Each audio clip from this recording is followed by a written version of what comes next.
অনুরাগের ছোঁয়া ধারাবাহিকের আজকের পর্বে দেখা যায় অবিনাশ দীপাকে বোঝায় যে এখানে কিছুই নেই, এখানে সূর্যও নেই, চলুন দীপা আমাদেরকে অন্য জায়গায় খুঁজতে হবে। দীপা অবিনাশের কথা শুনে যখনই ওখান থেকে সরে যেতে যায় তখনই দীপা খেয়াল করে দেখে যে মাটিগুলো কাঁপছে। দীপা বুঝতে পারে ভেতরে মানুষ আছে এবং দীপা নিজেই হাত দিয়ে মাটি খুঁড়তে শুরু করে।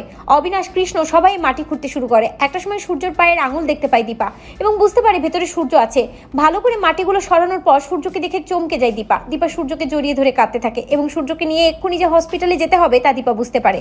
দীপা অবিনাশ এবং কৃষ্ণকে বলে যে ডাক্তারবাবু এখন মোটামুটি সুস্থ, আপনারা ওনাকে নিয়ে হসপিটালে যান, আমি সোনা আর রূপার কাছে যাচ্ছি, যে করেই হোক না কেন সোনা আর রূপাকে আমাকে বাঁচাতেই হবে। অন্যদিকে অবিনাশ আর কৃষ্ণ কিছুক্ষণের জন্য ড্রাইভারকে বলে যে সূর্যকে দেখে রাখার কথা, তারা ভেতরে যাচ্ছে।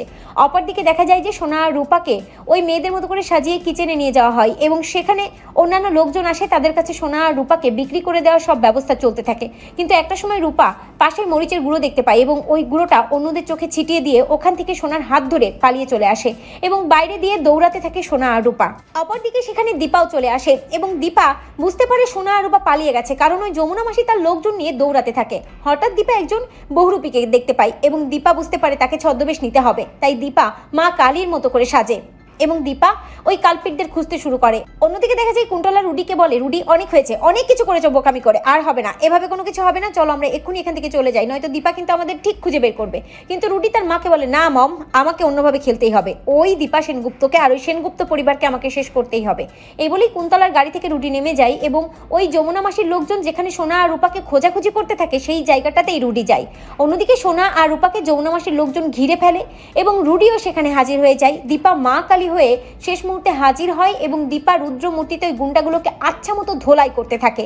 অপরদিকে দেখা যায় রুডি একসময় সোনাকে দাঁড়িয়ে থাকতে দেখতে পায়, আর ঠিক তখনই রুডির সোনাকে আবারও জিম্মি করার চেষ্টা করে, বন্দি করে ওখান থেকে সরিয়ে নিয়ে যাওয়ার চেষ্টা করে, আর সোনা বাবা বাবা বলে চিৎকার করতে থাকে। ঠিক তখনই সূর্য গাড়ি থেকে নেমে আসে এবং সূর্য ওই জায়গাতে এসে হাজির হয়। দীপা এবং সূর্য দুজনে মিলেই গুন্ডাগুলোকে আচ্ছা মতো ধোলাই করে ওই গুন্ডাগুলোকে পুলিশের হাতে তুলে দেয়। কিন্তু রুডিকে মারধর করলেও রুডি ধরা পড়ে না।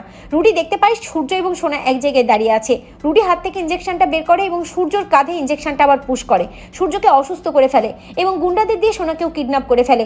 বাইরে কুন্তলা গাড়ি নিয়ে দাঁড়িয়ে থাকে আর রুডি ওই গাড়িতেই সূর্য আর সোনাকে নিয়ে যেতে থাকে গাড়িতে তোলার জন্য। তবে কুন্তলা বুঝতে পারে রুডি বাড়াবাড়ি করে ফেলেছে, তাই কুন্তলা চালাকি করে রুডিকে ওখান থেকে তাড়িয়ে দেয় আর গুন্ডাগুলোকে নিজেই এঘাত দুঘা দিয়ে এমন একটা ভাব করে সোনার সামনে যে সেই সোনাকে রক্ষা করেছে। সোনা এবং সূর্য দুজনকে নিয়েই গাড়িতে ওঠে কুন্তলা। সোনাকে বলে, দেখলে তো তোমার মা সবকিছু কেমন বরবাদ করে দিল, চলো এক্ষুনি তোমাদের এখান থেকে নিয়ে যেতে হবে। অন্যদিকে সোনা ভাবতে থাকে, মা তুমি আজও আমাকে বাঁচালে না, তুমি শুধু ওই রূপাকে বাঁচালে, আমি তোমার থেকে বহু দূরে চলে যাব, বহু দূরে। এই বলেই সূর্যকে নিয়ে কুন্তলার গাড়িতে উঠেই চলে যেতে থাকে সোনা।